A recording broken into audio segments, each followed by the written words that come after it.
మళ్ళొచ్చిన ముందుగాల అందరికీ ఒక హెచ్చరిక. ఎవరైనా సంగీత కళాకారులు ఉంటే జరంతా మన్నించూరి. స్టార్ట్ చేస్తున్నాం. మళ్ళా ఎక్కు తొలిమెట్టు కొండను కొట్టు ఢీ కొట్టు గట్టిగా పట్టేను పట్టు గమ్యం చేరేటు అన్న లెవెల్లా మన డైరెక్టర్ సంపత్ నంది కెరియర్ కూడా గట్లనే అయిందనమాట. ఇక ఇప్పటిదాకా 5 సినిమాల్ని తీసినా కానీ కెరియర్ల ట్విస్టుల మీద ట్విస్టులు వస్తూనే ఉన్నాయి. ఇక ఏమైంది ఈవేళ అనే లవ్ స్టోరీతో స్టార్ట్ చేసి ఏకంగా రామ్ చరణ్తో రచ్చ సినిమా తీసిండు. ఇక ఈ సినిమా మంచిగానే ఆడిన తర్వాత డైరెక్ట్గా పవన్ కళ్యాణ్తోని సినిమా వచ్చినట్టే వచ్చి పోయింది. ఇక అదంతా పక్కకు పెడితే రవితేజతోని బెంగాల్ టైగర్ సినిమా తీసిండు. ఇక అది కూడా ఓకే, ఆడినట్టు ఆడింది. దాని తర్వాత కెరియర్లో గ్యాప్ ఇచ్చిన తర్వాత ఇక ఆగేదే లేదు తగ్గేదే లేదని చెప్పేసి సిటీమార్ గౌతమ్ నందా అనే సినిమాలు తీసిండు.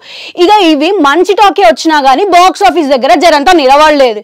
ఇక దాంతో ఊకుంటాడా, మళ్ళా ఊకోకుండా ప్రొడ్యూసర్ లెక్క మాడి ఓదెల రైల్వే స్టేషన్ అనేది ఓటీటీలో వెబ్ సిరీస్ లెక్క తీసిండు.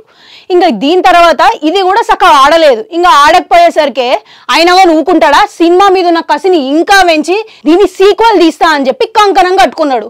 ఇక ఈడ అసలు గమ్మత్ ఏంటంటే పార్ట్ 1లోనేమో హెబ్బా పటేల్ హీరోయిన్ లెక్క పెట్టుకున్నాడు, పార్ట్ 2లోనేమో ఇప్పుడు ఏకంగా తమన్నానే హీరోయిన్ లెక్క పెట్టుకున్నాడు. ఇక ఈమె ఎందుకు ఒప్పుకున్నదా అని చూస్తే గతంలో ఆల్రెడీ 3 సినిమాలు తీసిండు ఈమెతోని.